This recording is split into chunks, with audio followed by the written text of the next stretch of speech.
What do you make of this? Because this is different from a holdout. It's not the right word. He's not holding out because he's not trying to get anything else. He's just not showing up. What he's doing is highlighting the discrepancies that exist within the National Football League system. He's being franchised for a second consecutive year. Obviously, he was at $12.2 million last year. He's going to be over 14 this year. But this is an individual that he touched the football 406 times. And what I can religiously bring up, Jalen and Mike, is this. Think about DeMarco Murray years ago and what happened with the Dallas Cowboys. They gave him the ball about 392 times. They ran him into the ground and just said, we don't want you anymore. Right. And then ultimately he had to leave for Philadelphia, and he was never the same, never got his money. Well, Le'Veon Bell is wise to that, and he and I have spoken about this in the past. He's definitely concerned about it from the standpoint he knows what he can do. He knows what he brings to the table. But more importantly, the biggest reason he thinks he deserves his money is not just because he's an elite running back in this game. He was your second leading receiver. He had 85 receptions last year. So when you consider the usage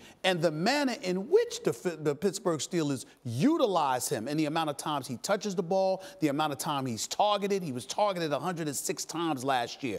You consider that, you've got to get your money as soon as you possibly can, and that's the situation. No one is debating that. I will just say this again, though, is I understand what you're saying. No one is disputing his greatness. What I'm saying is the way the NFL rules are, I didn't make them. This is what the rules are. They can't sign him to a new contract right now. They didn't make a deal by the middle of July. So at this point, Jalen, he's just not there. If you're his teammate, are you thinking, look, you're not holding out for more money. You're just not here with us right now. I think Pouncey was a good voice for what the locker room feels. It's business. Allow him to get his money. We've seen him be. But it isn't his money. I have to say it again. He's not holding out. Yes, he should get his money. He should have gotten it in July, and he will get it either in Pittsburgh or somewhere else next year. I'm going to say it to you in a different way. This is going to be his final season with the team. Correct. Y'all disrespected me, didn't pay me 2 seasons ago. I see Todd Gurley, who's younger than me, getting paid now. Who had 2 years left on his deal. Who had 2 years. That I'm trying to set the market for young 3-down backs like Ezekiel Elliott and Saquon Barkley.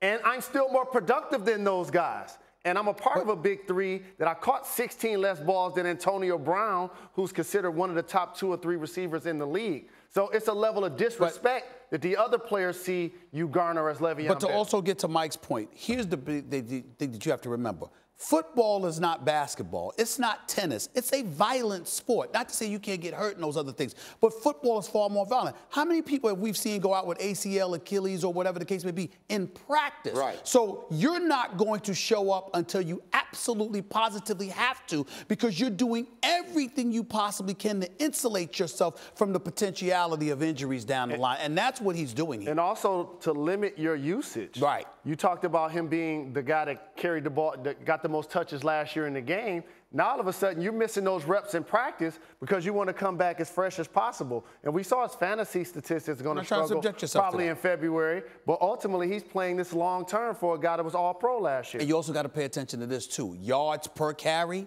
He was actually the lowest last year since his rookie year.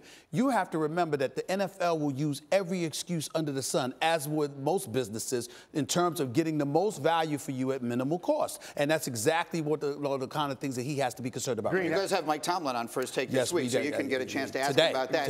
He's today. Sorry, so he's today on First Take, so maybe we'll get some more there. And I got to ask my brother Stephen A. one more thing. Sure. You called him a Steelers fan? He is a Steelers fan. Also a Giants fan. No, I mean, I'm a native New York. I don't root against the New York teams, but I'm a diehard Steelers fan lifelong. Also Alabama.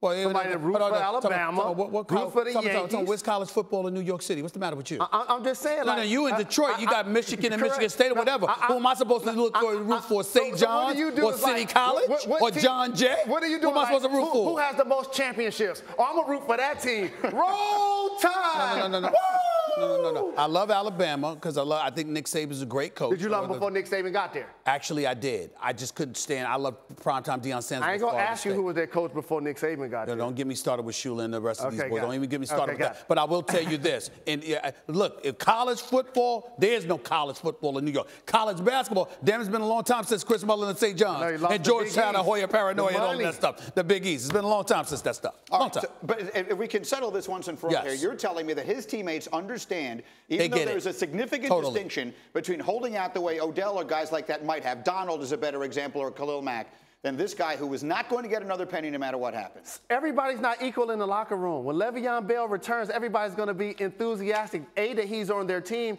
and B, they're disappointed that the team's not taking care of him because they know what I'm saying. This is going to be his last year with them. If you don't take care of your best, what are you going to do with the rest? No, I get it. I understand.